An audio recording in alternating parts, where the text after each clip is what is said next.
Nigeria is piling up debt at a pace much faster than the country's growth rate in terms of productivity, revenue generation, and overall gross domestic product. The debt level, which hit 24.39 billion naira at the end of 2018, according to the Debt Office, has been a source of worry and contention as the government insists the profile is sustainable. This week, the head of the Debt Office, Patience Onihari, provided some updates. Interest rates have come down significantly, again, partly due to what we did of returning money back to the market. And thankfully, the Central Bank of Nigeria has dropped the monetary policy rate. Okay, so this is a good time to go back to that strategy of avoiding the risk associated with refinancing. When the government operates in the market, it creates a platform for other borrowers. So once we issue a 30-year bond, it then immediately means that other borrowers who are eligible means credit worthy, because the investor will be looking at all of those, can also issue a 30-year bond.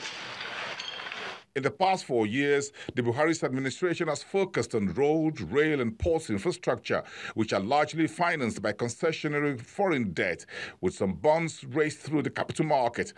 But economists and analysts are worried more about debts that go into consumption, such as salaries and wages, pensions, petrol subsidies, arrears, and so on.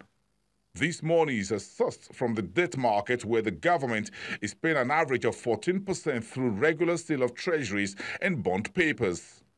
And it is therefore unsatisfactory. All these borrowings are reflected in the country's annual budget, in which deficit financing is consuming some 60% of revenue, leaving little for meaningful development. For the current year 2019, the Minister of Budget and National Planning, Udoma, gave some warnings.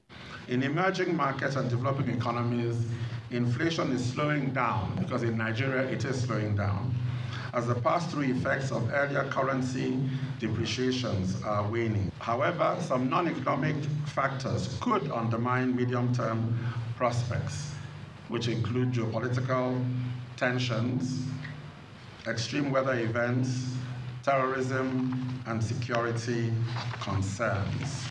The administration, however, understands the threat of the high cost of local borrowing and its consequences on the private sector and overall economy. Following up on the local debt restructuring program announced in September of 2017, the Debt Office has announced plans to float new 30-year naira bonds that would deepen foreign inflows into the economy over a longer period of time and reduce pressure on the government. In addition, the Central Bank on Thursday says plans are in place to devise new means of liquidity management and reduce the expense of borrowings in the domestic market. As President Buhari prepares for his second term in office, balancing the country's rising debt profile in the face of record spendings on capital and recurrent expenditure, debt servicing, and sluggish revenue growth, among other factors, will be one huge task for his team of economic managers. Bosin Omofaye, Channels Television News.